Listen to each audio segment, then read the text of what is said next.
kemarin kan antara dipol dengan dipol, kemudian dipol dengan ion, kemudian dipol terinduksi dengan dipol terinduksi. Kemarin sudah dibahas ya. Oke, saya nggak perlu bahas lagi biar nggak mengulang-ulang.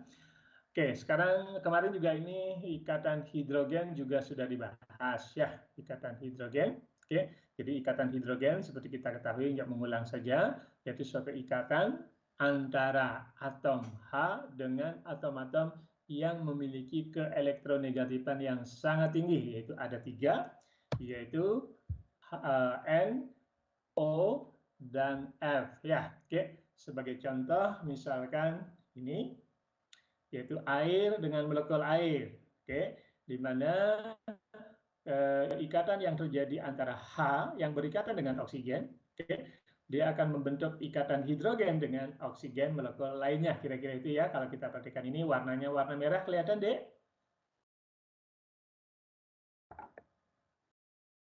Kelihatan ikatan hidrogennya ini? Kelihatan, Pak. Kelihatan ya? Oke. Begitu juga misalkan antara amonia dengan amonia, misalkan NH3 dengan NH3, perhatikan di mana H daripada salah satunya berikatan dengan nitrogen, sedangkan H-nya sendiri berikatan membentuk ikatan antar molekul dengan N daripada molekul yang lain, kan kira-kira seperti ya. Bukan hanya dengan molekul-molekul yang sama, bisa juga molekul-molekul yang berbeda asal, sekali lagi, yaitu yang mengandung O, N, dan F saja.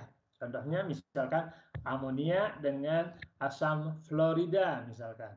Oke, air dengan amonia misalkan, perhatikan. Nah, ini juga bisa membentuk ikatan hidrogen, di mana ikatan yang terjadi antara H yang berikatan dengan N dengan oksigen daripada molekul air, maka itu akan membentuk suatu ikatan hidrogen. Oke, saya kira itu sudah dibahas kemarin.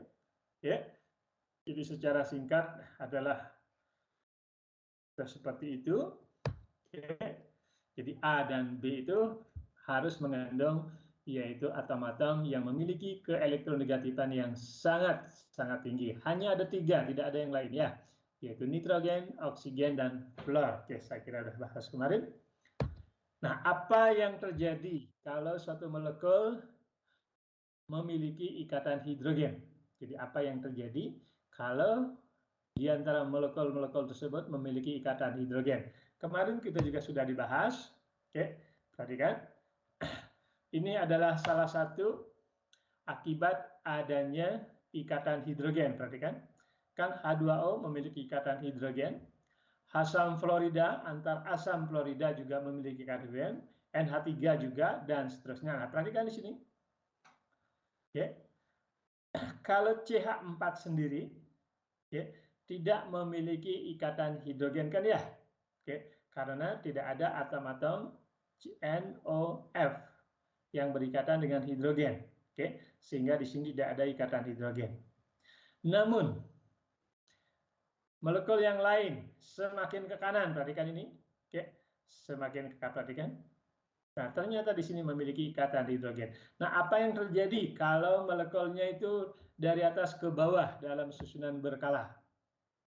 Oke, apa yang terjadi kalau molekul-molekul tersebut dari atas ke bawah? Contohnya misalkan karbon, oke, yaitu gas metan.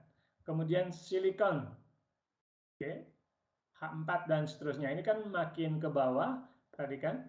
Artinya Pak, berat molekulnya semakin besar dalam golongan yang sama ya, C, Si, germanium, Sn, dan sebagainya. Oke, coba cek di dalam susunan berkala.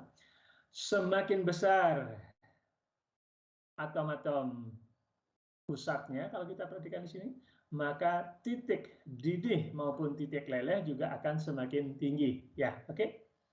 Bisa kelihatan slide saya deh? Bisa, Pak. Kelihatan ya? Oke. Nah, sekarang bagaimana yang memiliki ikatan hidrogen? Nah, perhatikan di sini. Seharusnya sesuai dengan aturan bahwa semakin besar berat molekul, titik leleh atau titik didih semakin besar. Nah, beda dengan yang di sini deh. Oke. NH3 semakin ke bawah, misalkan pH 3, kemudian ASH3, kemudian SbH3 dan seterusnya, seharusnya kan makin ke bawah titik lidih maupun titik lelehnya semakin besar. Namun, nah perhatikan, karena NH3 di sini memiliki ikatan hidrogen, nah ini yang menyebabkan ada anomali. Oke, ada anomali artinya apa? Jadi molekul-molekul yang memiliki ikatan hidrogen, yaitu titik leleh atau titik lidahnya lebih besar dibandingkan dengan golongan yang sama dari atas ke bawah, kira-kira seperti itu. Ya, contoh air misalkan. Oke, air seharusnya kan makin ke bawah H2S, H2Se, H2Te dan sebagainya, seharusnya titik leleh maupun titik lidih kan semakin besar dengan meningkatnya berat molekul. Akan tetapi karena H2O memiliki ikatan hidrogen, maka titik leleh dan titik didih daripada H2O lebih besar dari unsur-unsur yang ada di bawahnya, molekul-molekul yang ada di bawahnya maksudnya ya. Oke. Bisa ngikutin deh ya?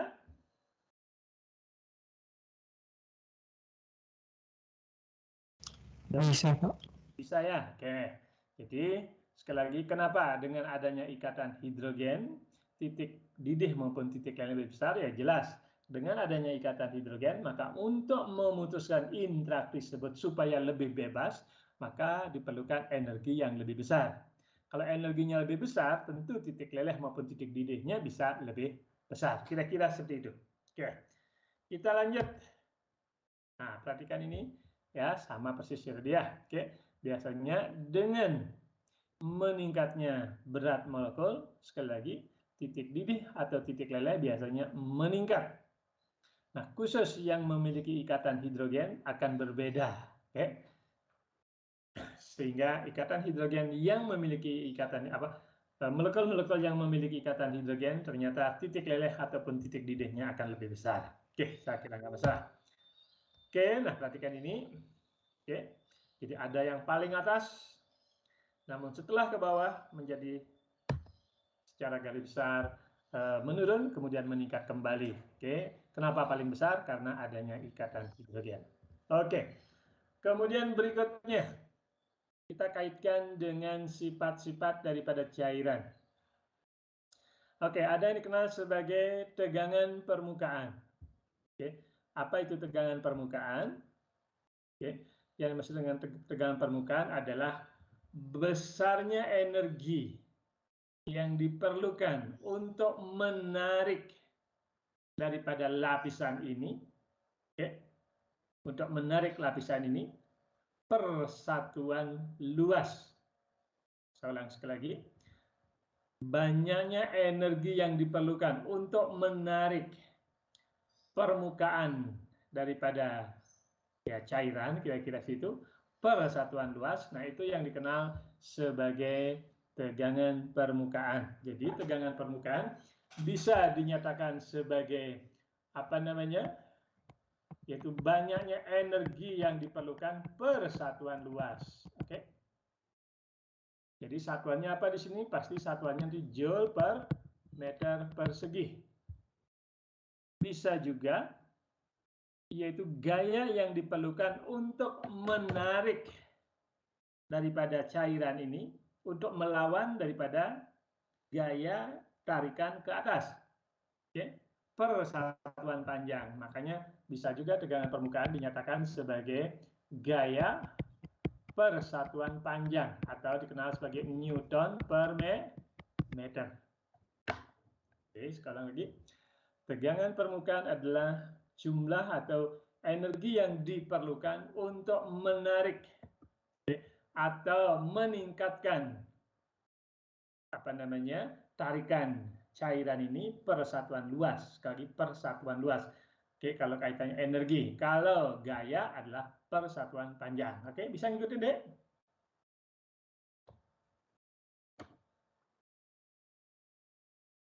Nah, biasanya permukaan cairan biasanya gitu deh ya. Oke. Loh, coba perhatikan permukaan cairan ini biasanya kan gitu ya. Anggap aja ini gelas kimia gitu. Nah, gaya yang diperlukan untuk menarik lapisan ini untuk melawan supaya tidak ke bawah, kira-kira seperti itu. yaitu persatuan panjang, nah itu dikenal sebagai tegangan permukaan. Atau besarnya energi yang diperlukan untuk melawan gaya tarikan antar partikel supaya tidak ke bawah, kira-kira itu kan diperlukan energi persatuan panjang, nah itu dikenal sebagai tegangan permukaan juga. Oke, bisa ngikutin deh?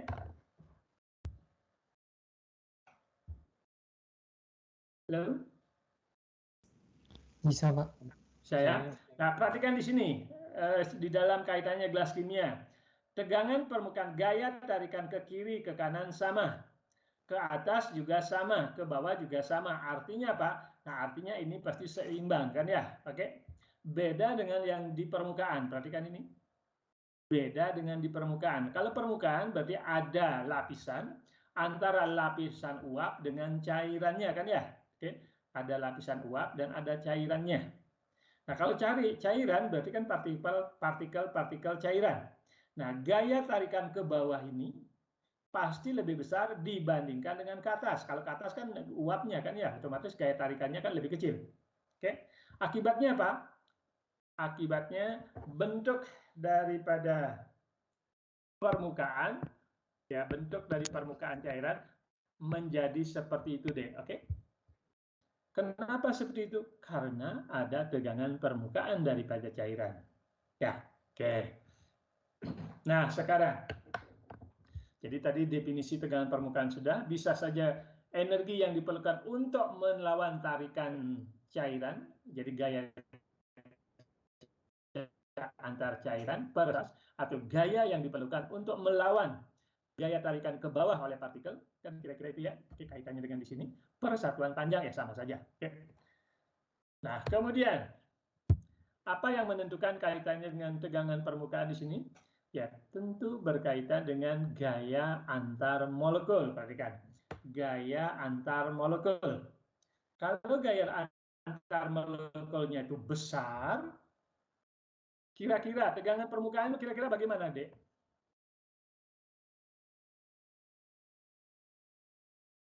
Kalau gaya antar molekulnya kuat, besar, maka tegangan permukaannya bagaimana, Dek? Besar pula. Besar juga. Besar juga. Berarti kan kalau gaya tarikan ke bawah ini besar, maka tegangan permukaan artinya energi yang diperlukan untuk melawan kaitan tarikan dengan ke bawah itu kan pasti energi lebih besar kan? Ya, oke. Atau gaya yang diperlukan untuk menarik apa namanya supaya tidak melengkung gitu permukaan ini, oke? Pasti lebih besar ya kalau gaya antar molekulnya lebih besar. Oke? Kira-kira seperti itu konsepnya. Oke?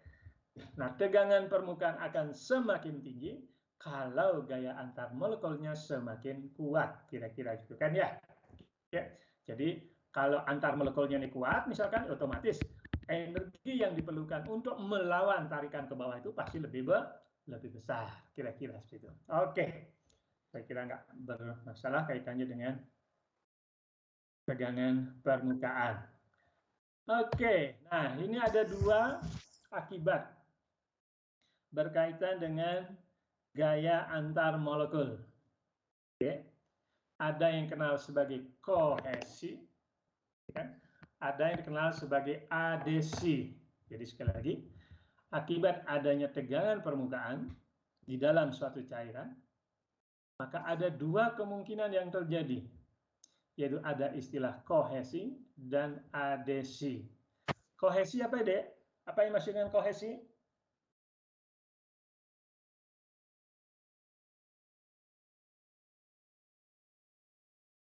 Yuk. Gaya antar molekulnya gitu, Pak. Ya, semua juga gaya antar molekul ya. Adesi juga gaya antar molekul. Kohesi juga Molekul gaya yang- antar molekul. Molekul yang sama, Pak, begitu. Itu maksudnya dong. Ya, oke, harus jelas. Jadi kalau kohesi adalah gaya antar molekulnya atau antar molekulnya dia sendiri lebih besar dibandingkan dengan molekul lainnya, kan kira-kira gitu ya. Oke, contoh misalkan, kalau saya punya molekul air dengan pipa kan termasuk apa namanya material juga kan ya, pipa kapiler kan ya, oke. pipa, gelas, kan termasuk material juga ya. Mana lebih besar gaya tarikan?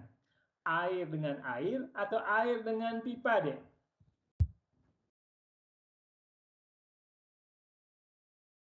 Itu kan gaya antar molekul juga kan? Ya. Mana lebih besar gaya tarikan air dengan air atau air dengan gelasnya? Partikel air dengan gelasnya.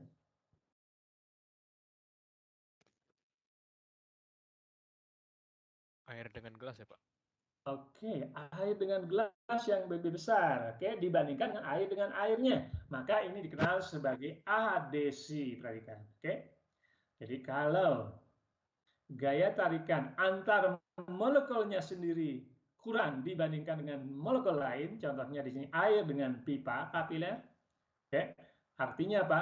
Artinya adesinya lebih besar dibandingkan kohesi. Maka nanti gambarnya akan kelihatan seperti ini, deh. Di dalam pipa kapiler dia akan turun seperti itu, deh. Oke, bisa kelihatan, deh? Bisa kelihatan meniskusnya? Jadi apa artinya ini? Gaya tarikan antar molekul air dengan pipa itu lebih besar dibandingkan dengan molekul air dengan molekul air. Oke? Bisa ngikutin, deh? Beda dengan kalau merkuri, perhatikan. Beda dengan merkuri dengan pipa. Dimana kalau kaitkan dengan merkuri, maka antara partikel merkuri itu jauh lebih kuat gaya antar molekulnya dibandingkan dengan yaitu merkuri dengan pipa. Akibatnya apa gambarnya, dek? Ya seperti ini dia, cembung dia. Oke. Perhatikan ini cembung kan ya, kelihatan? Kelihatan, dek? Halo? Kelihatan, Pak. Kelihatan ya? Nah, seperti itu gambarnya ya. Jadi saya kira jadi akibat adanya tegangan permukaan tadi, sekali lagi, maka ada dua kemungkinan yang terjadi, yaitu ada istilah kohesi dan adesi. Jadi kohesi adalah interaksi antar molekulnya sendiri lebih besar dibandingkan dengan interaksi antar molekul dengan molekul lainnya. Oke. Sedangkan adesi adalah itu interaksi antar molekul dengan molekulnya lebih besar dibandingkan dengan antar molekulnya dia sendiri, kan kira-kira seperti itu ya. Contohnya tadi adalah air dengan pipa kapiler, sedangkan kohesi adalah merkuri dengan pipa kapiler. Makanya ini turun, dek. Oke, kalau saya punya merkuri di sini, terus adik masukkan pipa kapiler, maka apa yang terjadi di dalam kapiler? Maka di dalam kapiler ini lebih rendah, dek, merkurinya. Namun dia cembung, kira-kira seperti itu. Oke? Namun dia cembung. Tetapi kalau air Anda masukkan pipa kapiler, maka airnya akan naik, deh. Oke, airnya. Dan ini ada meniskus seperti itu. Di mana gaya agak mencekung gitu ya. Oke, agak ada cekungan di sini. Oke. Dan airnya naik. Nah, ini adalah akibat dari yaitu proses sifat-sifat air, sifat-sifat cairan, yaitu kohesi dan adesi. Oke, saya kira nggak masalah deh ya. Kita lanjut Pak, deh ya. mau bertanya, Pak. Silakan. Jadi kalau kan lem itu, Pak, bahasa Inggrisnya itu senyawa adhesif. Jadi maksudnya untuk lem itu dia gaya antar molekulnya itu lemah tapi kuat dengan kayak molekul lain. Jadi itu kenapa bisa digunakan untuk merekatkan. Maksudnya apa, dek? Maksudnya, Pak, mau bertanya, Pak. Jadi alasannya kenapa lem itu, kan itu, Pak, lem dalam bahasa Inggris disebut sebagai adhesif. Oke, ya. Jadi lem itu, Pak, dinamakan berdasarkan sifatnya begitu, Pak. Karena lem itu kayak ya. Jadi kalau lem itu berkaitan dengan material, kaitannya dengan material polimer nanti ya. Oke, itu nanti kita bisa bahas sedikit gitu ya. Nah, biasanya lem itu nanti akan bisa mengikat partikel lain, ya. Tentu di sini akan berkaitan dengan gaya antar molekul juga, terutama antar permukaan. Oke. Nah, faktor-faktor yang berperan di sini sangat banyak sekali, yaitu jelas interaksi antar permukaannya.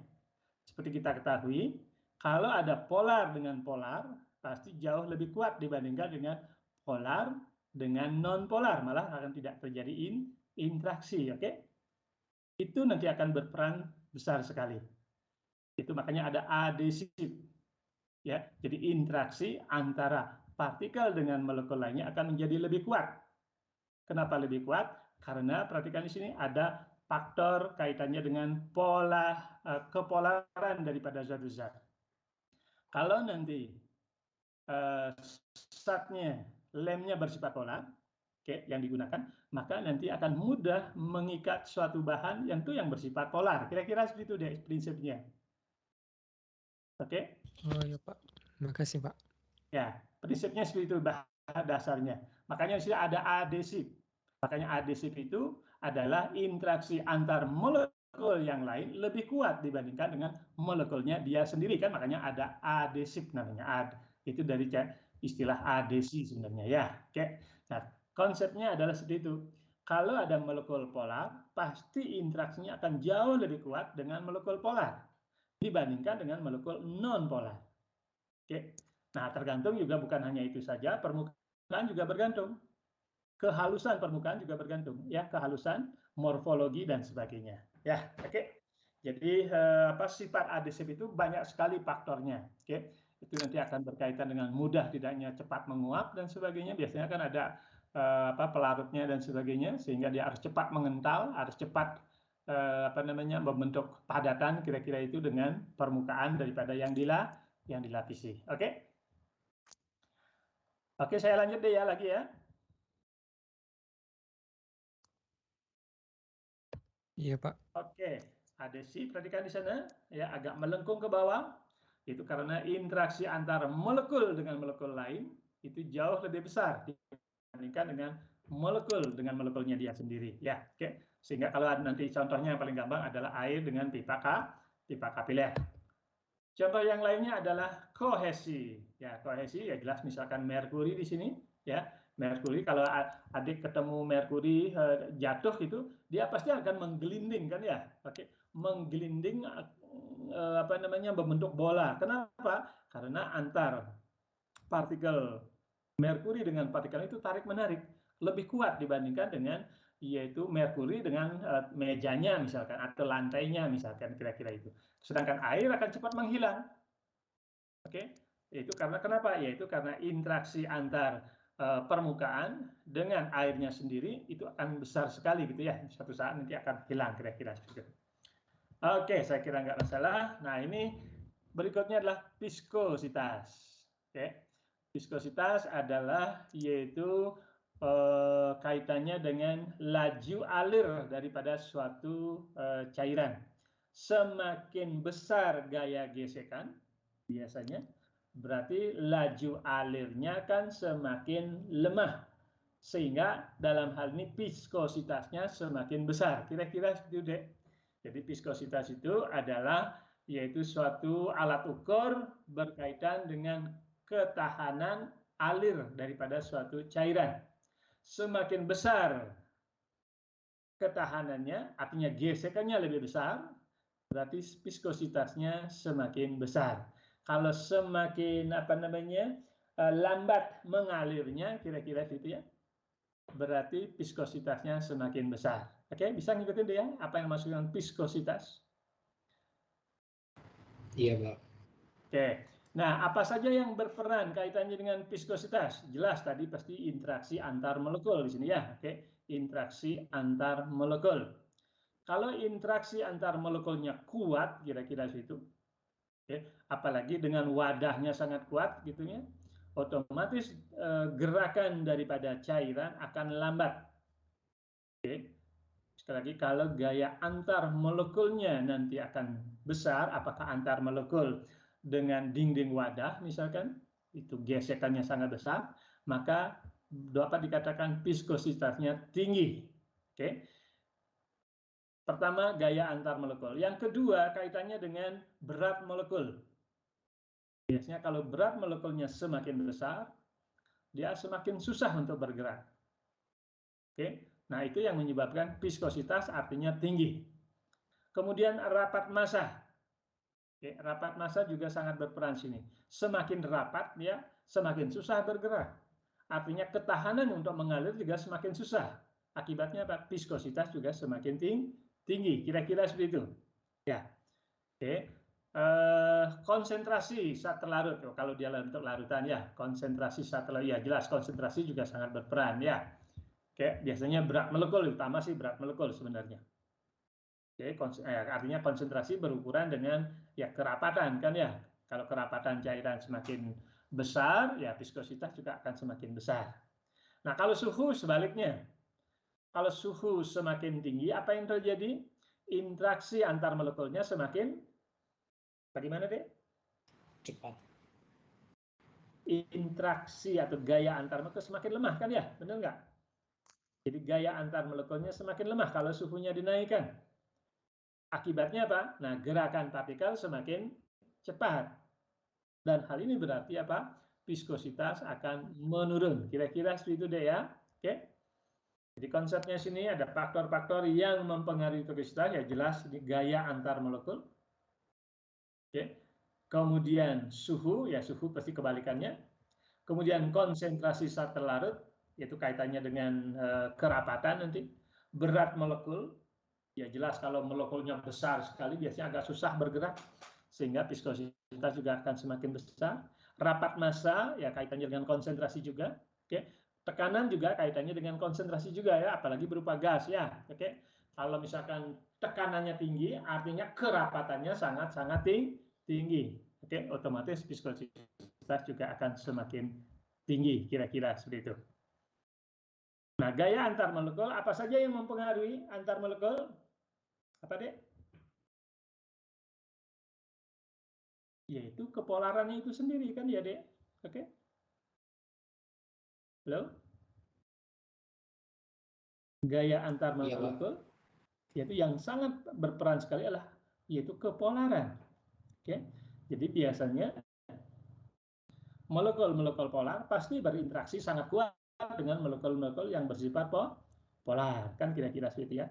Nah, kalau gaya antar molekulnya sudah kuat, ya pasti viskositasnya juga akan semakin besar. Oke, nah ini beberapa contoh kira-kira gitu ya, oke, yang berkaitan dengan viskositas. Oke, saya kira nggak masalah. Jadi gaya antar molekulnya semakin kuat, oke, berarti apa? Viskositas juga akan semakin tinggi, kan kira-kira seperti itu ya. Walaupun viskositas itu banyak, bukan hanya gaya antar molekul, tapi juga lingkungan juga berpengaruh kaitannya dengan tekanan, ya, konsentrasi dan sebagainya. Oke, Dek, bisa ngikutin, Dek?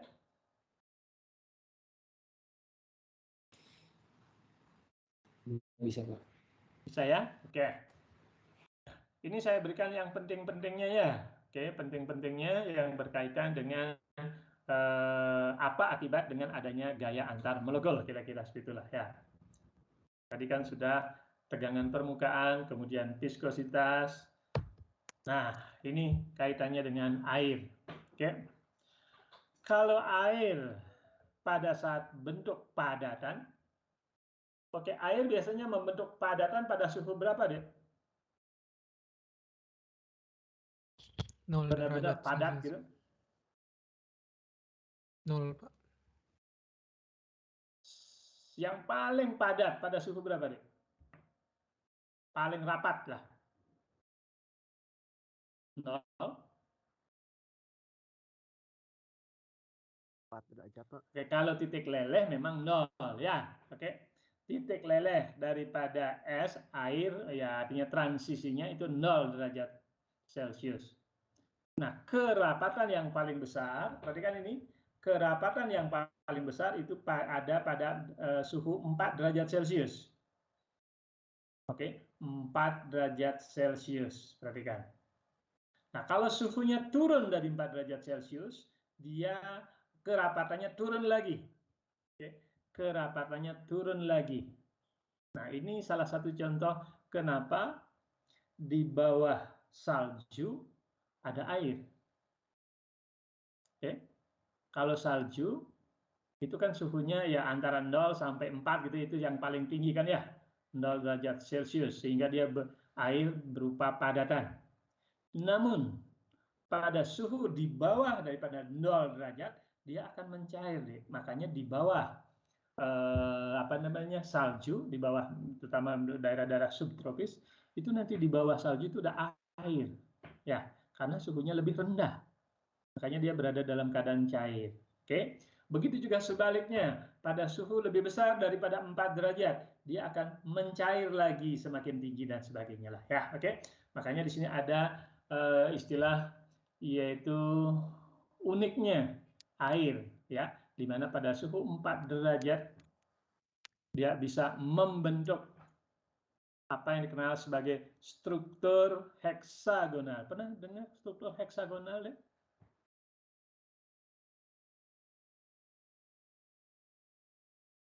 Pernah adik minum air heksagonal?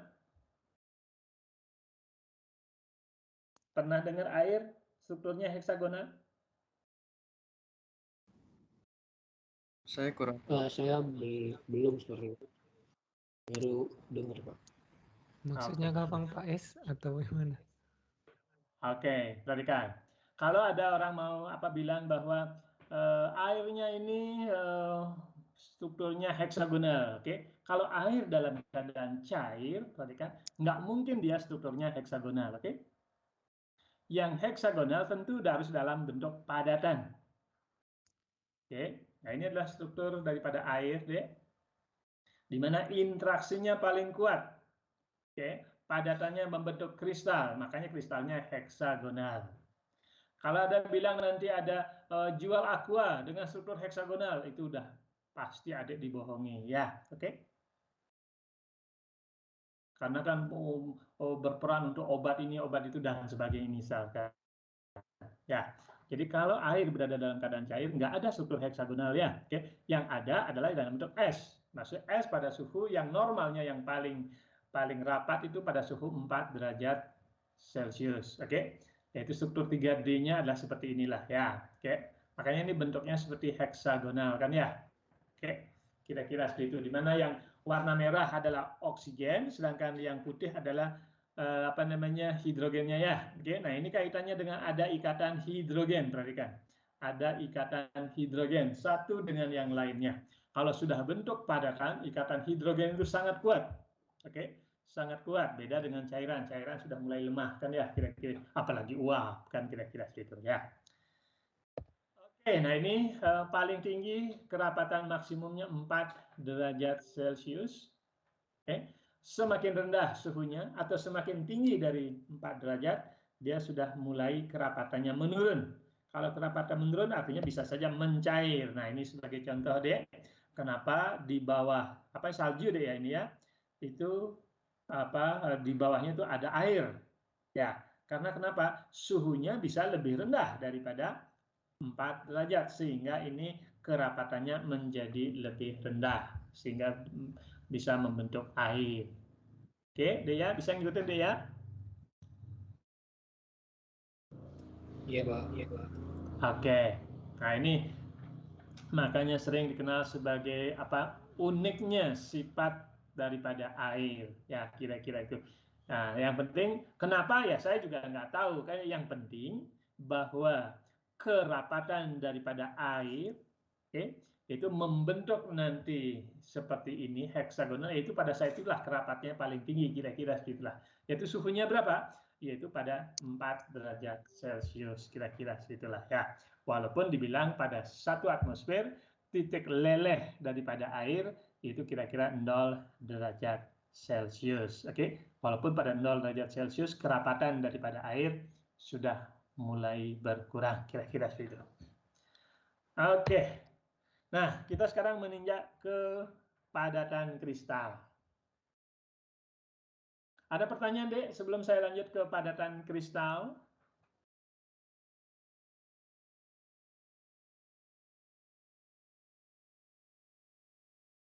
Tidak ada? Kalau tidak ada, saya lanjut, ya. Oke. Iya, Pak. Belum, Pak. Oke. Padatan kristal. Nah, kalau ada dalam bentuk padatan, dan strukturnya teratur, nah itu yang dikenal sebagai padatan kristal. Oke. Nah, ini biasanya contoh misalkan apa? Garam dapur. Tahu garam dapur ya, itu NaCl. Kalau dalam bentuk padatan, ya bukan ion ya, padatan, jadi NaCl padat, biasanya dia membentuk kristal. Kristal, apa itu kristal? Yaitu antara atom yang satu dengan atom yang lain, atau ion yang satu dengan ion yang lain, itu tersusun secara beraturan. Oke? Tersusun secara beraturan. Nah, yang membentuk nanti kristal itu apa? Itu bisa bermacam-macam. Bisa saja atom, contohnya besi misalkan. Oke? Misalkan besi, ya itu kan terdiri dari atom-atom besi. Oke? Ada juga kaitannya dengan ion-ion. Makanya ada kristal ion.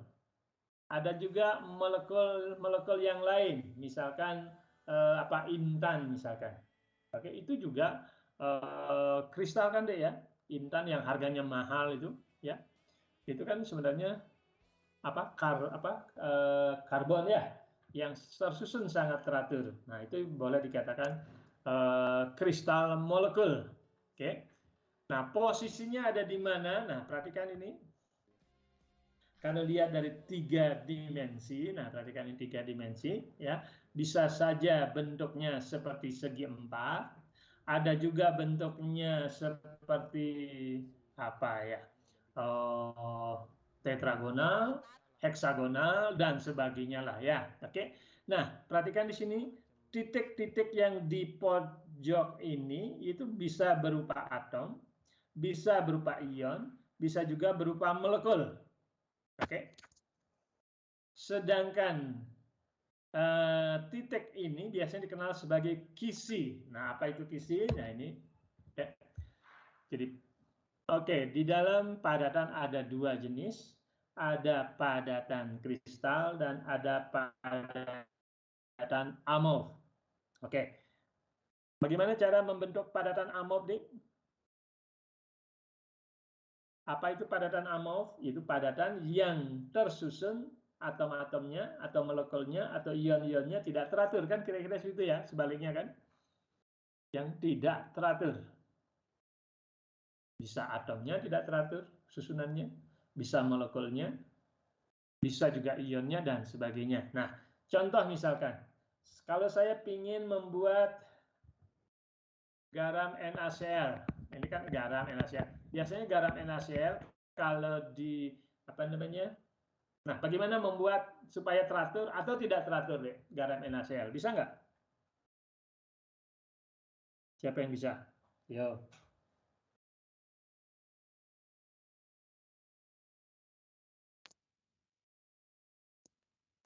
Pernah buat garam NaCl supaya bentuk kristal? Oke, biasanya kalau saya punya gelas kimia, oke, bisa kelihatan deh. Kemudian ada air, anggap aja 100 mili misalkan. Kemudian saya tambahkan NaCl, ya bisa larutan, bisa padatan gitu ya. Bagaimana cara membuat NaCl misalkan padatan? Dibuat jenuh deh. Tahu jenuh deh? Larutan jenuh, tahu larutan jenuh?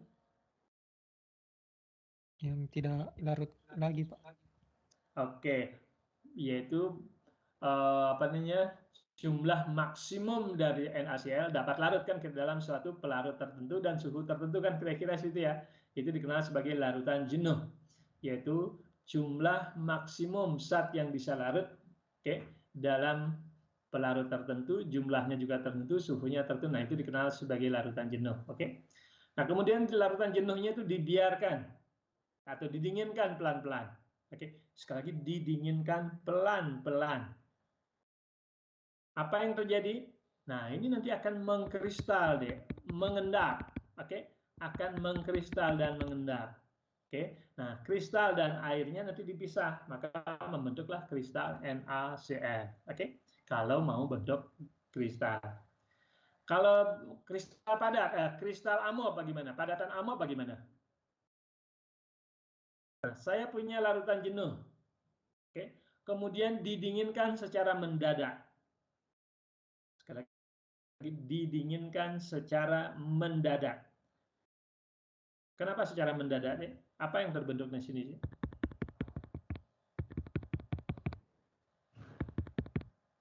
Lalu, kalau saya didinginkan larutan tadi secara mendadak, apa yang terbentuk?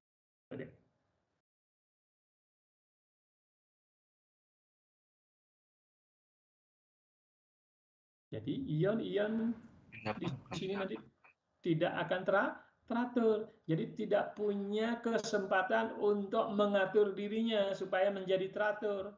Akibatnya apa? Membentuklah apa yang dikenal sebagai padatan amop. Oke? Beda dengan yang tadi.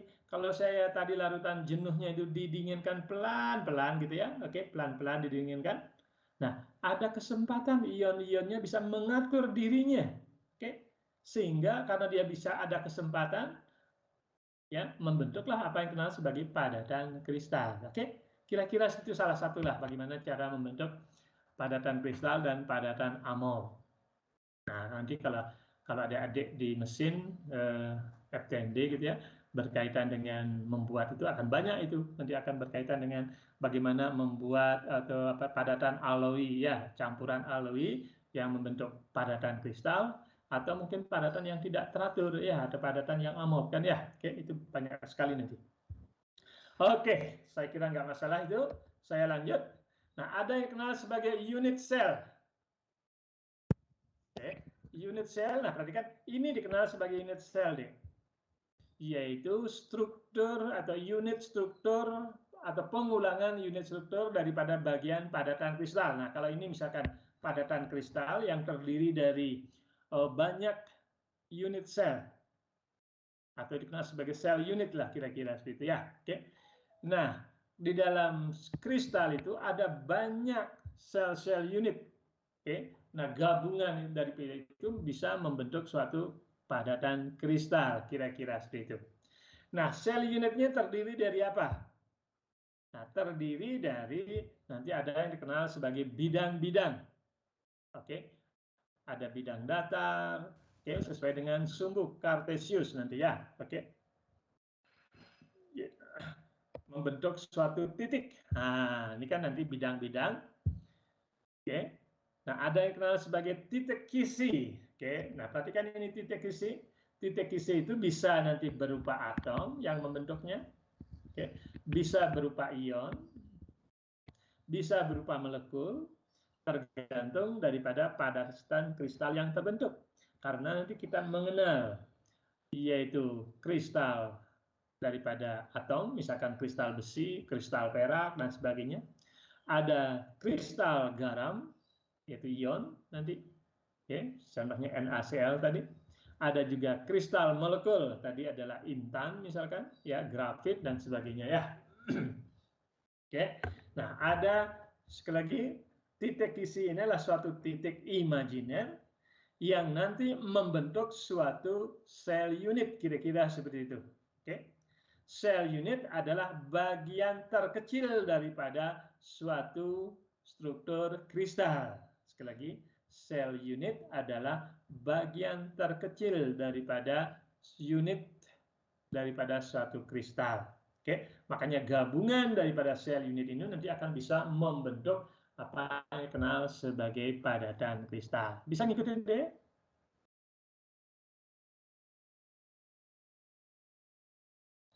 Halo? Bisa, Pak. Bisa ya? Jadi titik di ujung-ujung di sana, di ujung-ujung nanti ini bisa berupa molekul, bisa berupa ion. Oke, tergantung daripada jenis kristalnya nanti ya. Nah, kalau ini sudah, baru kita menginjak ke berikutnya. Nah, ini ya. Jadi sel unit itu khusus untuk kristal yang sudah dikenal sampai saat ini, sekali lagi, sel unit yang ada sampai saat ini atau yang ditemukan atau yang ada sampai saat ini ada 7. Oke. Nah, ini yang menentukan apa? Yaitu besar atau panjangnya daripada koordinat kartesius yang membentuk bidang. Perhatikan. Jadi kalau saya buat koordinat kartesius kan gini ya. Oke. Yang pertama adalah panjang daripada sumbu Z-nya ini. kemudian panjang daripada sumbu X-nya, dan panjang daripada sumbu Y. Perhatikan di sini. Oke, ini kan panjang sumbu Z, panjang sumbu X, panjang sumbu Y. Kan kira-kira situ. Oke. Yang dikenal sebagai sumbu koordinat daripada kristal. Oke. Yang kedua, sudut antar daripada antar sumbu kristal ini. Ya, jadi sudut yang membentuk antar sumbu kristal kan ada Z, ada X, ada Y kan kira-kira ini ya. Nah, sudutnya ini ada 3, bisa alfa, bisa beta, bisa gamma, ada 3 kan ya. Oke. Nah, berdasarkan, perhatikan sini, jadi berdasarkan sudutnya, oke.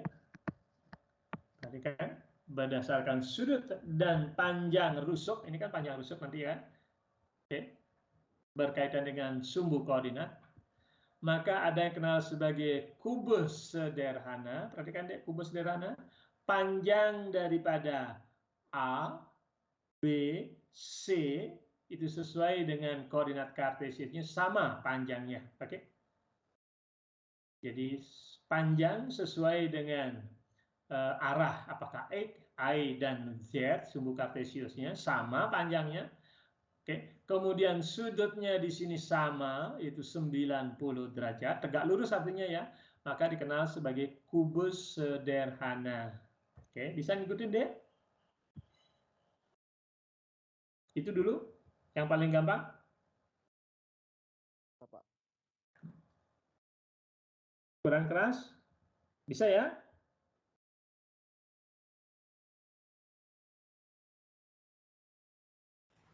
Iya, Pak. Ya, oke. Ya, jadi berdasarkan sekali lagi panjang rusuk sesuai dengan koordinat kartesius masing-masing, ya, dari sel unitnya tentunya di sini ya. Oke, maka dikenal ada 7 tipe sel unit. Oke, tadi kan di sini kalau panjang rusuk A, B, dan C-nya sama, A, B, C-nya sama, ini tinggi, ada arah X, ada arah Y, sama panjangnya, dan sudutnya di sini sama juga 90, artinya tegak lurus, maka dikenal sebagai sel unit kubus sederhana. Oke, gampang ya. Nah, sekarang kalau yang di sini, oke, hanya satu panjang rusuk yang berbeda. Misalkan ini tingginya saja, misalkan beda. Oke, yang lainnya A dan B-nya sama, perhatikan panjang sini sama. Hanya ini yang berbeda, C-nya yang berbeda. Oke, bisa saja C-nya sama, B-nya sama, tapi A-nya berbeda. Oke, bisa saja kan ya. Oke, maka, nah, ini kan sudutnya sama juga. Maka ini dikenal sebagai tetragonal. Perhatikan, tetragonal. Oke, sebaliknya. Ketiga daripada panjang rusuk ini tidak sama, perhatikan. A, B-nya tidak sama, C-nya juga tidak sama.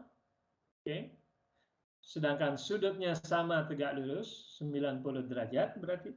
Maka ini dikenal sebagai ortorombik. Oke, ortorombik. Sebaliknya, nah, ketiga sumbu ini sama panjangnya, A, B, dan C-nya sama, hanya satu sudutnya berbeda. Itu tidak tegak lurus, yaitu tidak 90, hanya satu. A dan B-nya sama, tetapi sudut gamanya berbeda misalkan. Maka ini dikenal sebagai rombohedral. Oke, nama-namanya ya. Nah, sebaliknya juga di sini, ya, panjang rusuk ini tidak sama, perhatikan. A dan B-nya tidak sama, begitu juga C-nya tidak sama. Tetapi dua sudutnya sama, 90 tegak lurus, tetapi satu tidak. Artinya beda, oke, kemiringannya. Maka ini dikenal sebagai monocline. Oke, monocline. Nah, sedangkan yang paling ekstrem ini, oke, panjang rusuknya tidak sama, sudutnya juga tidak sama, maka dikenal sebagai triclane. Sedangkan heksagonal yang hampir mirip-mirip dengan ini ya, yang penting di sini satu panjang rusuknya tidak sama, tetapi dua sudutnya 90 dan satu sudutnya 120. Perhatikan ini, satu sudutnya 120. Maka ini dikenal sebagai heksagonal. Oke. Jadi heksagonal, perhatikan deh, heksagonal. Oke. Bisa ngikutin deh ya. Ya, kalau yang penting mengerti dulu. Nah, dari mengerti nanti akan hafal sendiri. Oke. Jadi berdasarkan panjang rusuk sel unit dan sudut yang dibentuk antara sumbu kristal. Nah, ini kan sumbu kristal namanya. Oke. Umumnya kan 90-90 tegak lurus. Yang normal-normal kan kira-kira. Maka ada 7 jenis tipe daripada kristal. Oke, ada 7 jenis kristal. Yaitu yang paling sederhana adalah yaitu kubus. Ya, kubus sederhana. Oke. Nah, ini nanti akan kita pelajari lebih lanjut khusus mengenai kubus. Oke. Sedangkan yang lainnya ya adik bisa pelajari sendiri ya. Khusus untuk kubus kita akan kita akan pelajari lebih lanjut. Bisa sampai di sini deh? Insya Allah bisa, Pak. Bisa ya? Oke. Mudah-mudahan yang lainnya juga memperhatikan ya. Ya kalau tidak memperhatikan ya salah sendiri ya. Saya harap sih adik memperhatikan. Nah, saya lanjut kalau gitu. Nah, kita sekarang menuju ke kubus sederhana ya, kubus sederhana. Nah, perhatikan sekarang dari kubus sederhana itu ada 3 jenis lagi. Oke. Nah, perhatikan di sini tergantung, kalau tadi kan sudah ya, sudutnya sudah 90 semua, panjang rusuk juga sama, A, B dan C-nya sama. Nah, hanya yang membedakan di sini adalah yaitu titik kisinya. Titik kisi dan jumlah partikel yang membentuk unit sel. Perhatikan, kalau yang membentuk unit sel ini hanya di pojok-pojok aja, pojoknya berapa? 8 kan ya? 1, 2, 3, 4, 5, 6, 7, 8. Perhatikan di sini, ada 8. Nah, biasanya yang di pojok ini yang dimiliki oleh sel ini saja hanya 1/8. Saya ulang sekali lagi. Yang di pojok-pojok ini kan dimiliki oleh kristal yang lainnya kan ya, kristal depan, samping, atas dan seterusnya. Nah, yang dimiliki oleh sel ini hanya 1/8 daripada partikel ini deh. Oke. Karena 1/8 kali 8 berapa deh? 1/8 kali 8 berapa partikel jadi totalnya? Satu sel. Satu partikel, oke? Satu partikel, satu atom boleh ya, oke? Satu partikel hanya di sudut-sudut rusuknya saja. Maka itu dikenal sebagai kubus sederhana. Oke, kubus sederhana. Nah, sekarang berikutnya. Oke, di samping ada di ujung-ujung rusuknya ini, di pojok-pojok rusuknya, ada juga satu partikel di tengah. Oke, perhatikan ini gambarnya. Ada satu partikel di tengah sel. Oke. Nah, karena ada partikel setengah sel, maka total daripada partikelnya berapa ini, Dek? 1 ada di tengah, 1/8 di pojok-pojok dan jumlahnya 8. Jadi total partikelnya berapa, Dek? 2. 2. Nah, yang 2 ini dikenal sebagai kubus berpusat badan. Karena kan di badannya pusatnya itu ya, oke? Karena pusatnya ada di badan, maka itu dikenal sebagai kubus berpusat badan. Oke. Sekarang yang ketiga terakhir. Oke. Perhatikan di sini, setiap pojok ada 8. Oke, yang dimiliki oleh sel ini 1/8. Oke. Nah, kemudian di muka ada juga ya, setiap muka, setiap permukaan, oke, ada partikel yang dimiliki oleh sel ini hanya setengahnya, benar nggak, Dek? Setengahnya, kalau di permukaan. Kan kalau yang di sini misalkan, partikel ini dimiliki oleh bagian bawah ini, bagian bawah, dan juga dimiliki oleh bagian atasnya kan ya, sel atasnya kan ya. Akibatnya apa? Nah, partikel ini yang dimiliki oleh sel ini hanya setengahnya, kan kira-kira itu. Oke, sekarang ada berapa permukaan, Dek? Coba hitung. 6, Pak. 6. Nah, 6 kali setengah berapa? 3, Pak. 3. 3 ditambah 3, Pak. 1/8 kali 8. 4, Pak. 4. Nah, perhatikan di sini. Oke, kubus berpusat muka, namanya kubus berpusat muka, di mana mukanya sendiri sebagai senternya, kan kira-kira itu ya, makanya dikenal sebagai kubus berpusat muka. Total partikel yang dimiliki oleh sel ini 4 partikel, 4 atom. Oke, kalau yang berpusat badan 2 atom. Kalau kubus sederhananya hanya 1. Oke, bisa ngikutin ya? Pak, mau Ya. bertanya, Bro. Ya. Untuk yang body center itu apa nggak dikali setengah ya, Pak? Sedangkan yang kayak face center itu dikali setengah. Nanti Perhatikan yang di yang permukaan sama nggak di permukaan itu gimana sih, Pak? oke. Kalau di permukaan, kalau di tengah kan di tengah selnya sendiri kan ya. Dia membagi sama siapa dia? Kan udah di tengah. Nah, Benar nggak? Kalau yang di tengah. iya, Pak, Kan betul. selnya kan hanya dimiliki oleh sel ini saja kan. Dan partikelnya ada di tengah daripada sel ini. Akibatnya apa? Sel ini memiliki satu sel ini, benar nggak? Itu khusus di tengahnya saja, di pusat badannya. Oke, makanya dikenal sebagai Oke, Pak. kubus berpusat badan. Nah, beda dengan yang di permukaan.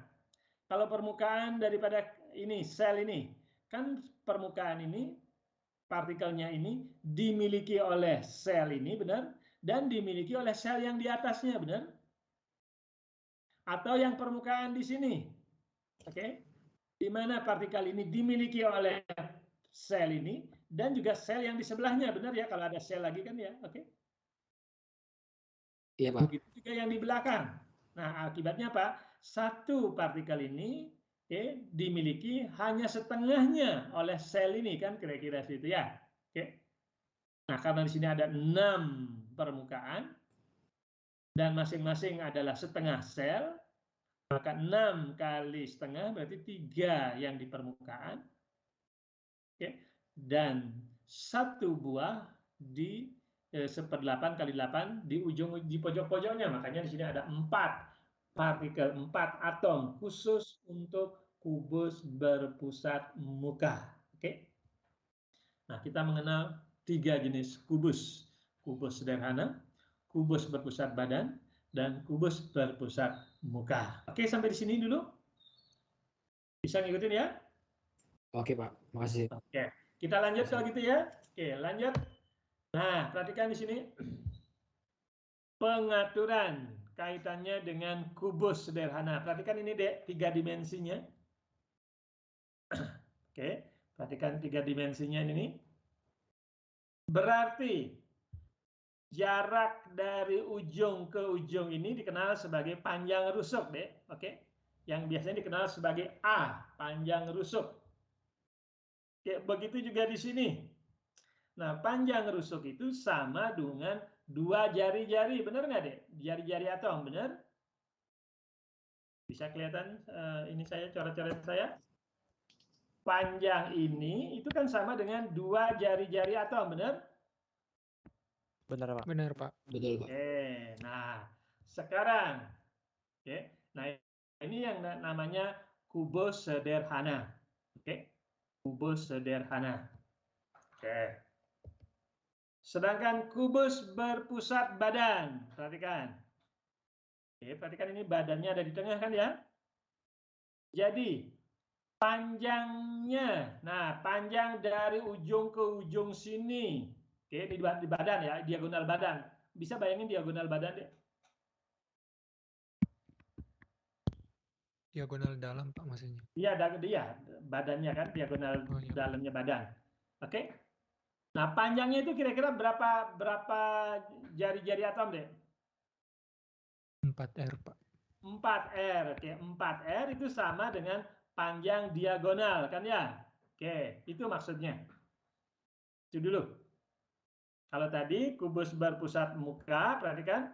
Nah, ini 2R. 2R itu sama dengan panjang rusuk, benar? Ya. Benar. Betul. Oke. Kita lanjut. Sedangkan panjang diagonal ini sama dengan 4R. Nah, sekarang kan panjang ini. Nah, perhatikan ini. Oke. Nah, satu-satu lah ya. Nah, sekarang perhatikan ini biar tadi yang di tengah ya, yang adik nanya tadi. Kalau yang di tengah, maksudnya yang di pusat di permukaan, pusat muka gitu ya. Oke, perhatikan ini. Ini kan dimiliki oleh 2 sel kan ya, benar nggak? Sel sebelah kiri, sel sebelah kanan. Makanya masing-masing memiliki setengah partikel. Oke, satu partikel ini dibagi 2 sel, terutama yang di muka. Oke, sedangkan yang di rusuk ini kan dirusuk. Perhatikan di rusuk-rusuknya lah di sini ya. Perhatikan ini setiap sel ini memiliki hanya 1/8 saja. Oke, bisa ngikutin ya? Iya Pak. Nah, 1/8 karena rusuk titik-titiknya ada 8 setiap sel ya 1/8 kali 8, makanya ada 1 partikel. Sedangkan di permukaan di sini satu sel ada 6 permukaan dan masing-masing setengah partikel. Jadi 6 kali setengah berarti 3. Oke, bisa ngikutin ya pelan-pelan. Nah, jadi kan ini jadi satu partikel sharing aja 8 unit sel untuk yang di pojok-pojok. Oke, sekarang ini sudah bisa bayangin 3 dimensinya. Sedangkan yang di permukaan, nah di permukaan yaitu sharing daripada satu partikel sharing dengan oleh 2 sel ya. Oke, makanya setengah-setengah di sini ya. Oke. Sedangkan kalau di badannya ya nggak sharing, dia sendiri dia kalau di badan ya. Jelas kalau di badan dia sendiri dia, nggak mungkin dia dibagi orang lain, dibagi sel lain ya. Oke. Nah, perhatikan di sini kembali lagi. Oke, kubus sederhana, kubus berpusat badan. Nanti diagonalnya mana deh? Pasti diagonal badan ya. Oke. Nanti kita lihat. Oke. Sedangkan ini kubus berpusat muka. Nah, sekarang kita lanjut. Nah, ini terdiri dari 1 atom untuk 1 sel unit ya. Oke, sudah mengerti tadi kan ya? Mohon diperhatikan karena ini sangat penting sekali. Oke. Sedangkan kubus berpusat badan terdiri dari tadi ini 8 kali 1/8 tadi sudah kan ya? Sedangkan yang ini terdiri dari 2 atom. Dari mana saja? Yaitu 1/8 dikali 8 plus 1 atom yang di tengah. Kan ya namanya 2 atom. Sedangkan kalau kubus berpusat muka, perhatikan ada 4 atom total per unit sel. Di mana saja? Yaitu 1/8 kali 8 dan 6 kali setengah. Oke, sama dengan 4. Oke, saya kira ini sudah ya. Pelan-pelan. Memang harus imajinasi. Ini kan 3 dimensi ya. Oke. Jadi bisa lah dibayangkan ya. Oke. Nah, sekarang kaitannya dengan pengukurannya sekarang. Nah, perhatikan ini dia tadi. Oke. Kalau kubus bersederhana, panjang rusuk ini sama dengan 2R. Benar nggak, Dek? Tadi sudah kan? Iya. Oke. Kalau kubus berpusat muka, nah ini kubus berpusat muka paling gampang dulu. Oke. Maka panjang ini kan panjang ini A juga ya. Perhatikan. Panjang ke atas, A juga kan ya. Ini A juga ya, panjang rusuknya ke atas maupun ke samping, A kan ya, benar? Iya Pak, betul Pak. Artinya kan Betul, Pak. segitiga siku-siku, benar nggak? Iya Pak. Nah, Oke. Ya, Pak. Berapa B-nya kalau segitiga siku-siku? 2A kuadrat. akar 2, Pak. Oke, tahu kan? Ya, bisa ngerti maksudnya ya. Oke. Iya. Jadi B ini sama dengan 4R, oke. Sedangkan B kuadrat itu sama dengan 2A kuadrat, benar ya? B kuadrat sama dengan A kuadrat plus A kuadrat. Oke, ini sudah ada. Oke. Nah, makanya ini ada hubungannya satu sama lain. Oke. Nah, sekarang kubus berpusat badan. Kubus berpusat badan. Perhatikan. B-nya tadi ini, oke, ini anggap aja A tadi kan sama. Oke. B-nya tadi sudah kuadrat sama dengan A kuadrat plus A kuadrat. Oke. Sekarang antara C dan A dan B ini, perhatikan. A dan B ini kan siku-siku juga kan ya, oke? Sehingga apa yang terjadi? C kuadrat ditambah A kuadrat ditambah B kuadrat, oke? Nah, karena kita tahu B kuadratnya adalah 2, maka saya dapatkan ini, oke? Bisa ngikutin?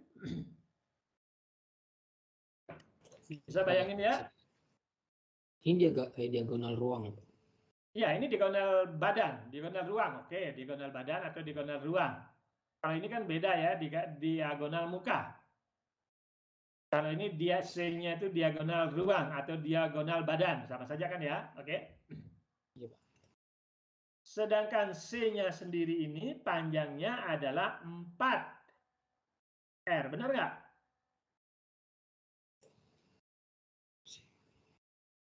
Ini kan diagonal Iya. kan? Benar, Pak. Benar Benar, ya? Pak. Oke. Sehingga, nah dapatlah ini. Panjang rusuk ini itu sama dengan 4R dibagi akar 3. Oke? Jadi panjang rusuk ini sama dengan yaitu 4R dibagi akar 3. Biasanya akar 3 kali ini biasanya akar 3 dibagi akar 3 itu sama dengan berapa? Berapa? 4 akar 3 dibagi 3 ya. Benar ya?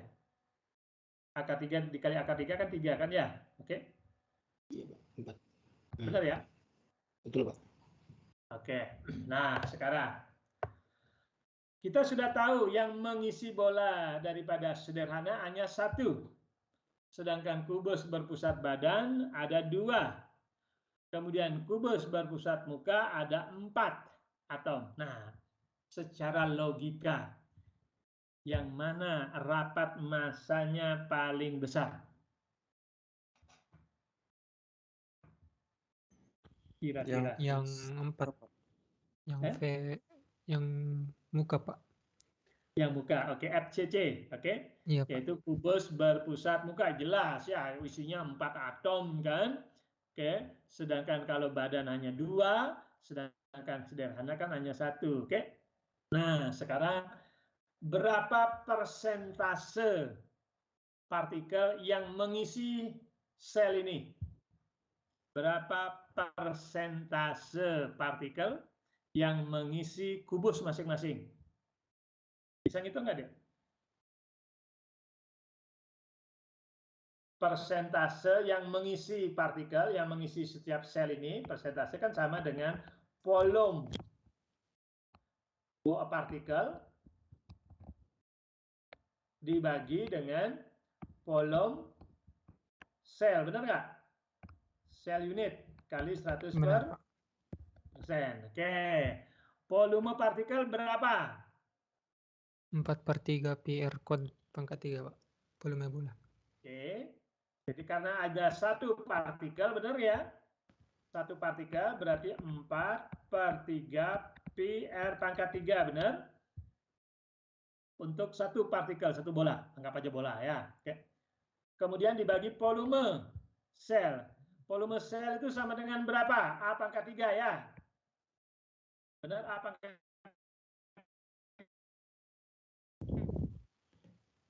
3? Benar, Pak. Benar deh, atau salah?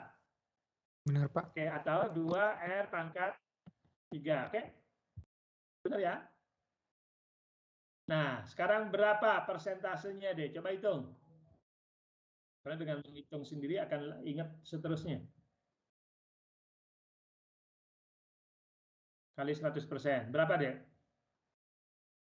Kira-kira? 52,36 Pak gitu. Oke, 52,4 lah di persen ya. Oke, 52,4%. Oke, jadi hanya yang mengisi persentase partikel bola tadi terhadap volume wadah, volume sel itu 52%. Oke, sedangkan kalau ini BCC, kubus berpusat badan, berapa, Dek? Kira-kira, coba hitung sendiri, Dek.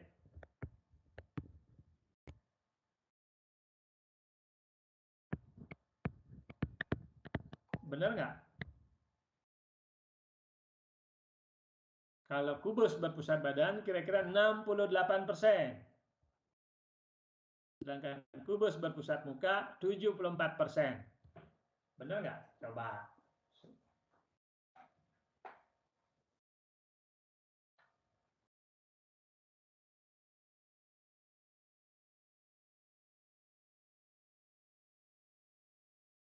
Coba hitung deh. Soalnya kalau dengan menghitung sendiri akan ingat terus deh, nggak hafal, nggak perlu menghafal kan?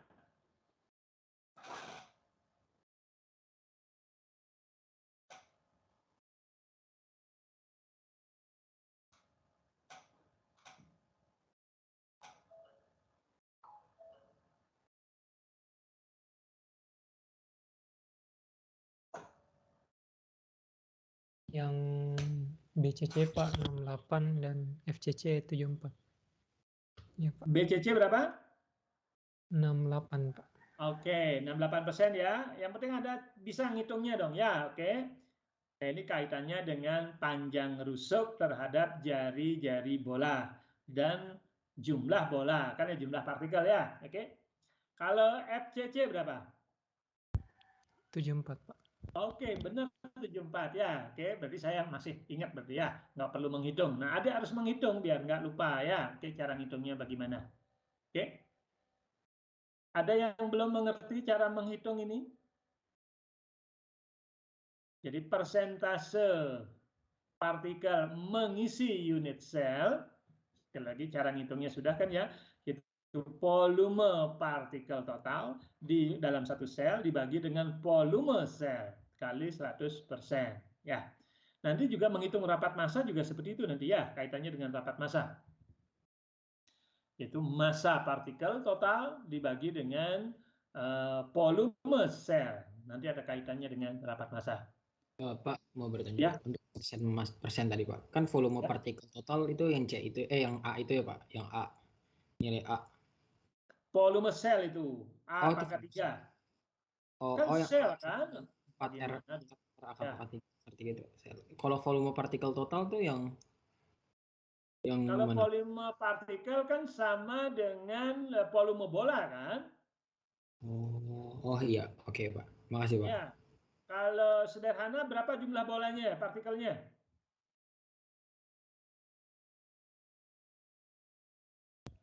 1 Pak.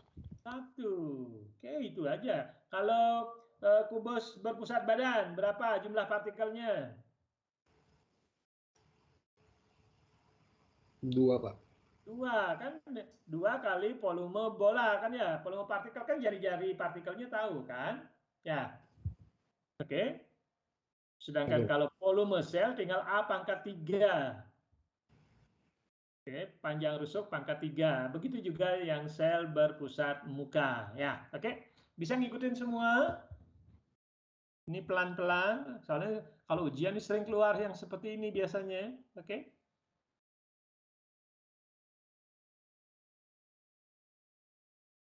Oke, kita lanjut.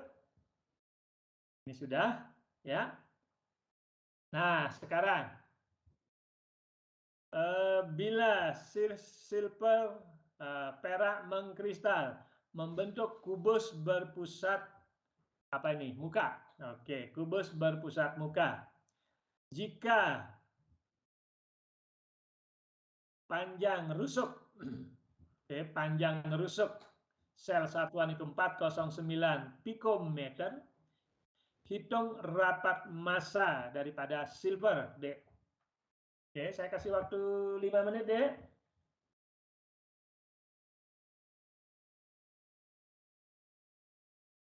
Bila panjang rusuknya tahu 409 pm untuk kristal daripada perak. Artinya atom berarti ya, oke? Hitung kerapatan daripada perak.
Pak mau bertanya, satuan yang diminta dalam Ya. apa? Satuan yang diminta, Pak. Satuannya kalau density biasanya kan gram per mililiter. Oke. Oh ya, Pak. Biasanya kan ya rapat massa kan ya gram per mililiter atau biasanya massa per volume kan ya. Oke. Biasanya gram per mililiter deh.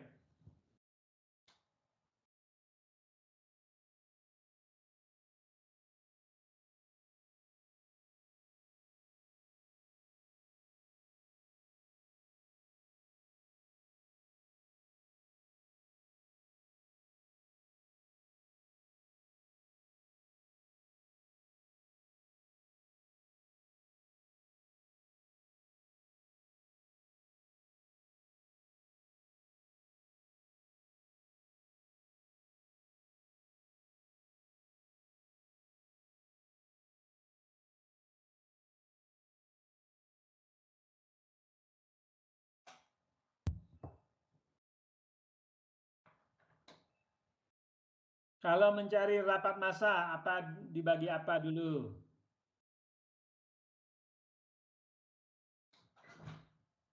Massa atom peraknya Apa? kan, Pak.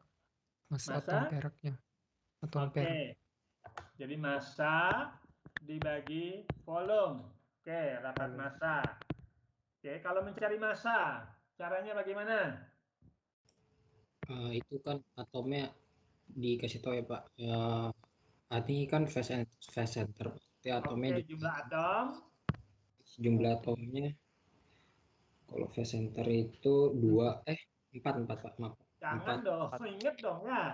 Oke, Iya Pak. nah itu kan baru jumlah atom. Nah itu jumlah atom. Terus kan dikali yang ketetapan apa tuh Pak? Saya lupa namanya 6,022 kali 10 Jangan pangkat lupa, ada nggak boleh lupa. Dikali atau dibagi? dibagi Pak, dibagi. masa masa Nah, apa MR namanya? perak Pak dibagi bilangan Avogadro. Nah, Oke, bilangan Iya. Avogadro dikali apa? Dikali MR-nya perak. AR MR ya, Pak. daripada Air perak. air lagi. Oke, dibagi apa? Volume apa? Pangkat 3 Pak. A pangkat 3, 3. Pak. Gampang kan? Yang penting konsep ini dikuasai ya. Apa itu rapat massa? Oke. Itu kira-kira berapa nilainya? Dari hitung? 10,5 gram per centimeter kubik, Pak. 10,5 gram per centimeter kubik. Oke, coba kita share. Ya, cek sama-sama. Oke, rapat massa. Oke.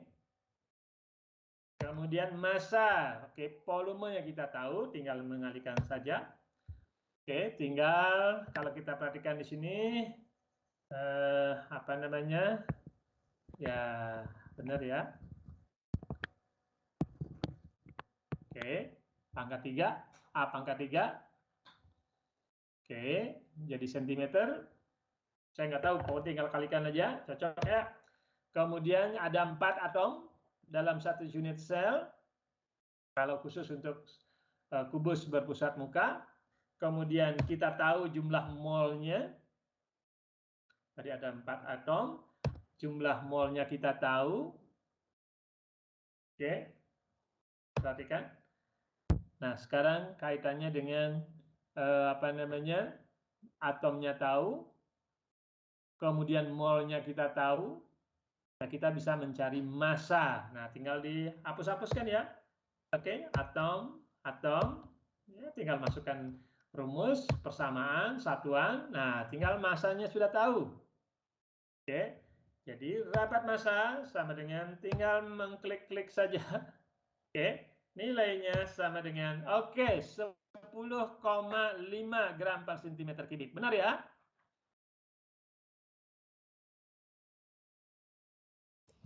Iya Pak. Oke, ya, jangan sampai salah ya. Oke. Kita lanjut kalau gitu. Nah, sekarang kaitannya dengan difraksi sinar X. Oke. Nah, salah satu alat yang digunakan untuk menentukan struktur kristal adalah apa yang dikenal sebagai alat difraksi sinar X. Oke, difraksi nanti kalau adik-adik banyak di mesin banyak bekerja dengan X-ray diffraction ya. Oke. Jadi konsepnya adalah yaitu sinar X yang dihasilkan dari alat masuk ke celah, oke, nanti ada bersifat monokromatik nanti, oke. Kemudian mengenai kristal, oke, mengenai kristal, kira-kira situ padatan kristal. Nah, nanti ada sinar yang diteruskan, ada yang sinar saling apa namanya saling menguatkan, ada sinar saling meniadakan dan seterusnya. Terus ada sinar yang didifraksi, oke, yang didifraksi. Nanti sudutnya berapa kira-kira itu. Nah, perhatikan di sini. Ini nanti kaitannya dengan persamaan Bragg ya. Oke, pernah dengar persamaan Bragg di fisika, Dek? Saya ulang sekali lagi, sinar X, oke, mengenai masuk ke dalam celah, kemudian mengenai kristalnya nanti kita tahu bidang-bidangnya apa. Dari sini nanti kita tahu intensitas dan sudut 2 theta biasanya ya. Sudut 2 theta. Oke. Nanti kaitannya dengan sudut 2 theta dengan bidang apa. Nah, ini kaitannya dengan sinar-sinar yang diteruskan. Artinya yang apakah saling menguatkan atau saling meniadakan atau sinar yang didifraksi dan seterusnya.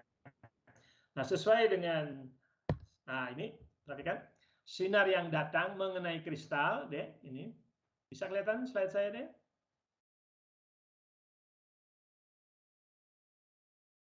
Bisa Pak. Saya, oke. Sinar yang datang mengenai kristal, biasanya kan ada bidang-bidang kristal ya, oke. Ini bidang pertama, N kedua, N ketiga, dan seterusnya, oke. Nah, ini yang mengenai bidang kedua, ya ini misalkan. Oke. Kemudian ada juga sinar yang didipraksi. Oke.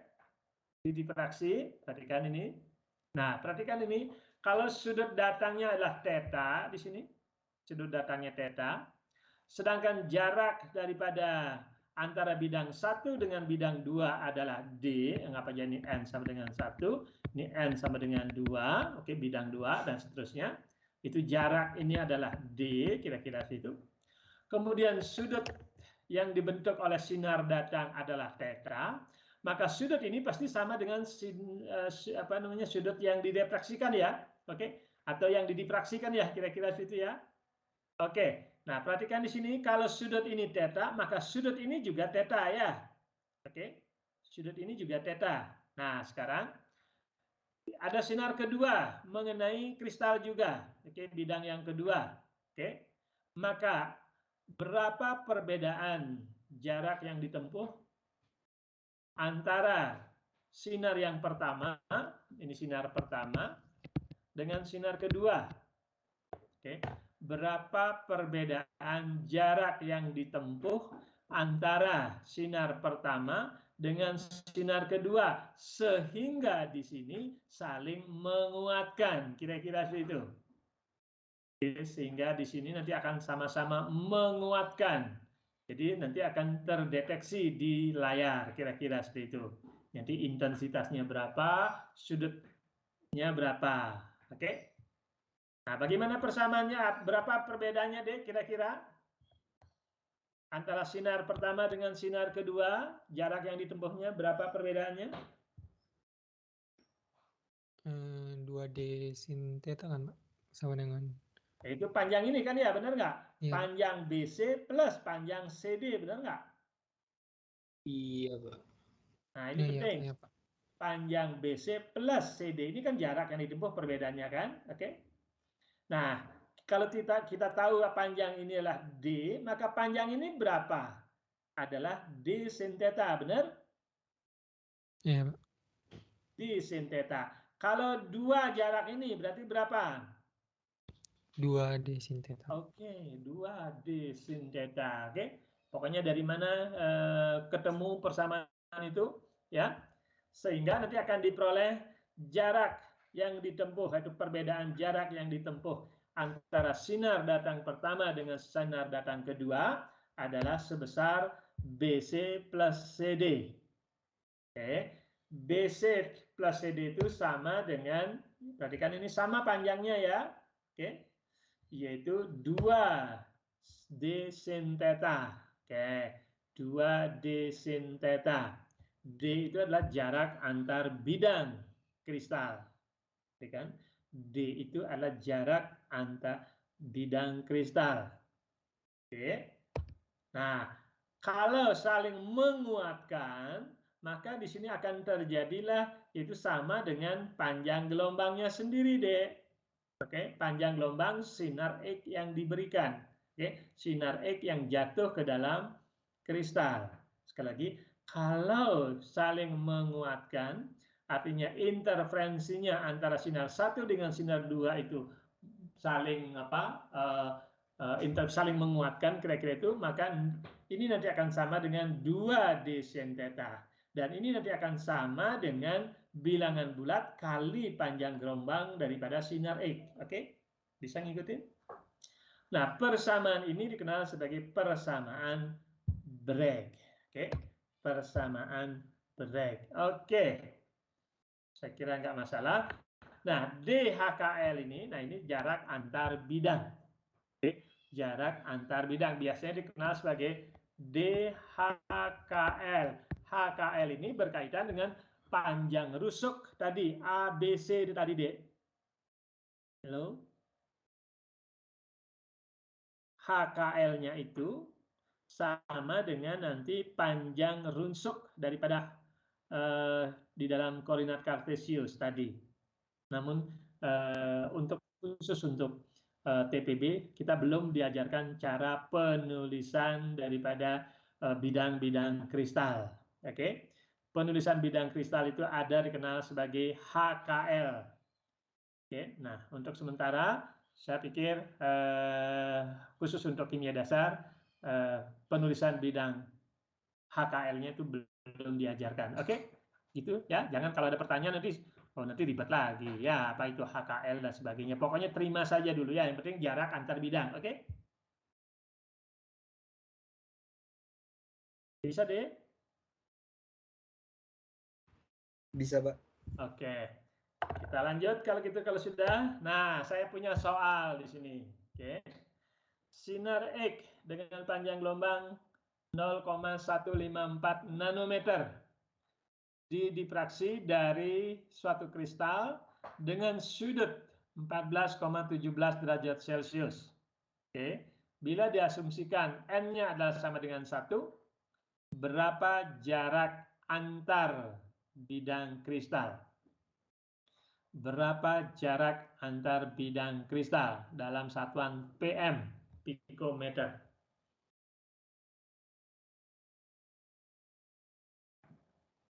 Tadi sinar datangnya tahu, sinar yang dipantul tahu, sudut tetanya tahu.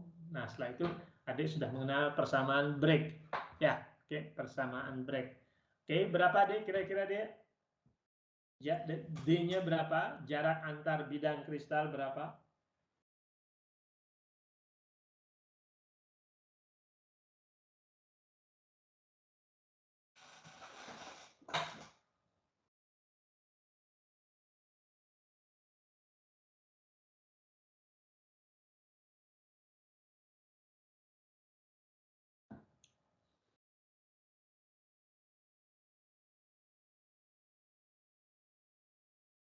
$314, Pak. Oke, 314. Satuannya apa? Piko. Pikometer, Pak. Iya, Pak. Oke, coba ya. Oke. Jadi N alfa itu saling menguatkan sama dengan 2D sin theta, sudut tetanya tahu. Oke. Jadi sekali lagi difraksi dengan sudut kristal atau sudut theta itu 14,17. Oke. Perhatikan. Nah, tinggal masukkan saja nilainya. Oke, D sama dengan Oke. Nah, satuannya PM. Oke, 314. Oke. Nah, nanti, ini tambahan saja sedikit ya kaitan difraksi sinar X. Nah, ini biasanya ada sudut 2 theta, oke. Nanti ini ada intensitas. Oke. Nah, nanti kurvanya nanti bisa saja seperti ini misalkan. Nah, misalkan ya, oke. Nah, dari sini kita bisa mencari apa namanya D-nya berapa? D-nya berapa yang memenuhi syarat? Oke, DHKL namanya, oke. Jarak antar bidang. Nah, nanti kalau jarak antar bidangnya kita tahu semua, kemudian bisa bandingkan dengan yang ada di handbook. Oke, yaitu bidang-bidang kristal. Nah, dari sanalah kita bisa menentukan jenis kristal dari material yang kita amati. Kira-kira seperti itulah konsepnya ya. Oke, saya bilang ini adalah intensitas. Nanti dari difraksi sinar X itu dapat kurva antara intensitas dengan 2 theta. Kemudian dari sini baru kita bisa menentukan DHKL. Nah, ini DHKL itu adalah bidang-bidang kristalnya. Nah, kalau D-nya sudah tahu, oke, ada beberapa nanti jarak antar bidang. Nah, kemudian kita bandingkan dengan yang sudah ditemukan sampai saat ini. Oke. Nanti dari sana baru kita bandingkan. Nah, kira-kira yang memenuhi syarat jenis kristal yang mana? Kira-kira itulah prinsip kerja nanti kalau adik-adik sudah di tingkat 3 atau 4, oke, berkaitan dengan tugas akhir misalkan, ya. Bagaimana menentukan struktur kristal daripada suatu material. Oke, saya lanjut deh ya. Sudah sampai di sini dulu. Kita lanjut. Pas waktunya. Maksudnya udah jam 16.40. Oke, biar nah, sekarang kita lanjut. Masih kira-kira 10 menit ya. Boleh ya?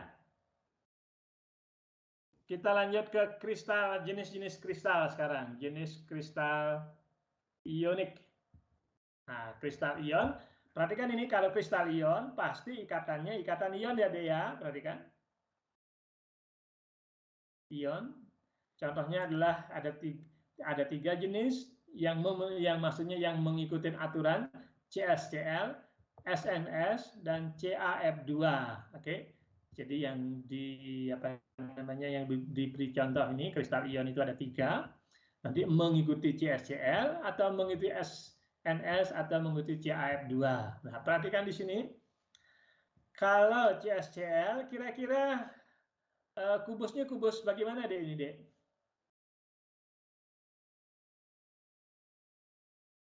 Perhatikan. DCC. Oke, CS-nya ada di mana? Di badan. Sedangkan CL-CL-nya ada di pojok-pojok, oke? Sehingga total daripada ion ini berapa ionnya, Dek? Berapa garam CSCl dalam satu sel? 1, Pak. 1, oke. 1, yaitu 1 ion CS di pusat, sedangkan ada 6 di sudut-sudut, itu di 1/8 kali 8, berarti 1 Cl negatif. Ya, oke. Oke, kalau yang ini agak lebih kompleks ini. Kira-kira yang memenuhi syarat, kalau di pojoknya ada berapa, Dek? Kalau yang SNS?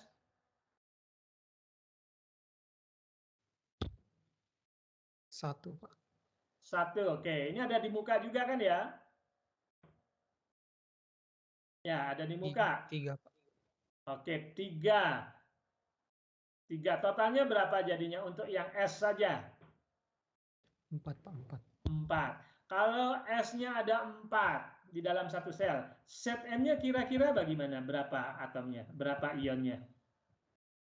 4 juga, Pak. 4 juga. Oke, perhatikan. Nah, ini kan ada 4 kan ya? Oke.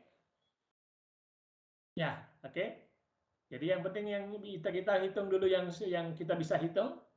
Nah, baru kita cek benar nggak bahwa itu nanti set NS. Kalau kita perhatikan set NS ini berarti dalam satu sel terdiri dari berapa partikel SN set NS? Ada 4, Pak. Ada 4. Oke. Sekarang CaF2, kalsium fluorida. Fluoridanya itu oke. Biasanya kalsiumnya yang lebih kecil ya. Oke, kalsiumnya ada berapa? Coba yang pojok-pojoknya ini berapa ion-ionnya? 1, Pak. Oke, 1. Kok ada muka juga ya?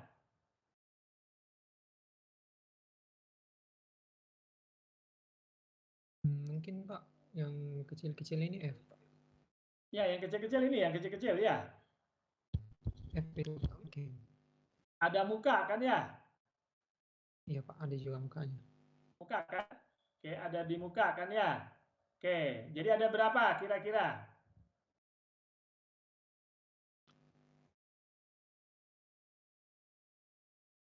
Jadi kalsiumnya ada berapa? 8, Pak. Kalsiumnya Kalsiumnya 4. ada berapa dulu? Kalsiumnya Ada 4. Oke. Fluornya? Telurnya 8, Pak. 8. Makanya rumusnya nanti CaF2 kan? Oke. Kan atom Ca ada 4. F-nya ada 8 kan? Yang hijau-hijau kan ya? Oke. Oke. Nah, ini beberapa ciri daripada kristal ionik.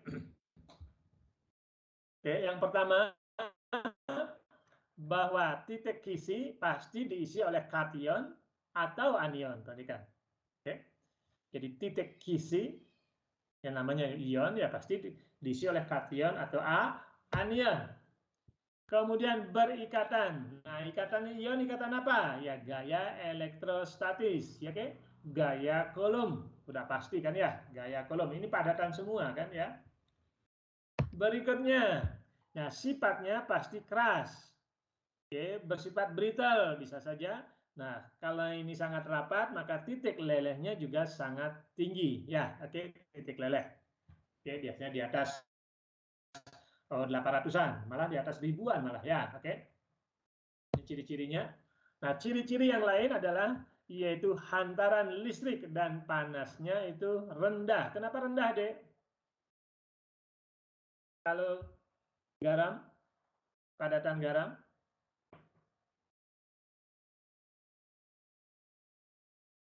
kenapa hantarannya rendah untuk garam? Halo? Siapa yang bisa? Ya jelas, karena tidak ada ion bebas, benar nggak? Yang nanti bisa membawa muatan. Kalau tidak ada ion bebas yang membawa muatan, ya jelas hantarannya pasti sangat-sangat rendah. Oke? Bahkan tidak bisa mengantar panas atau listrik. Oke, bisa ngikutin deh? Bisa, Pak. Bisa, Pak. Nah, beda dengan cairan, ya, apalagi ion, ya, artinya dalam bentuk larutan, oke, karena dia sudah mengion atau sudah bebas satu dengan yang lain. Kalau dia dalam cairan, ya, artinya mungkin sebagian bisa mengantarkan panas atau listrik. Ya, kalau dalam bentuk padatan sudah pasti tidak, karena terikat sangat kuat, ya, otomatis tidak ada ion yang bisa menghantar muatan. Oke. Oke, saya kira cukup sekian dulu sampai dengan ciri-ciri kristal ion ya, Dea. Ada 3 yang kita kenal dikasih, yaitu CS, tipe CSCl, tipe SNS, dan tipe CaF2. Oke? Nah, mungkin nanti hari Jumat kita bisa lanjut dengan apa namanya kristal molekul ya, kristal molekul ya, hari Jumat ya. Oke, silakan kalau ada pertanyaan atau yang perlu disusun. Saya kasih waktu 3 menit sampai dengan 4.50. Mudah-mudahan tidak ada.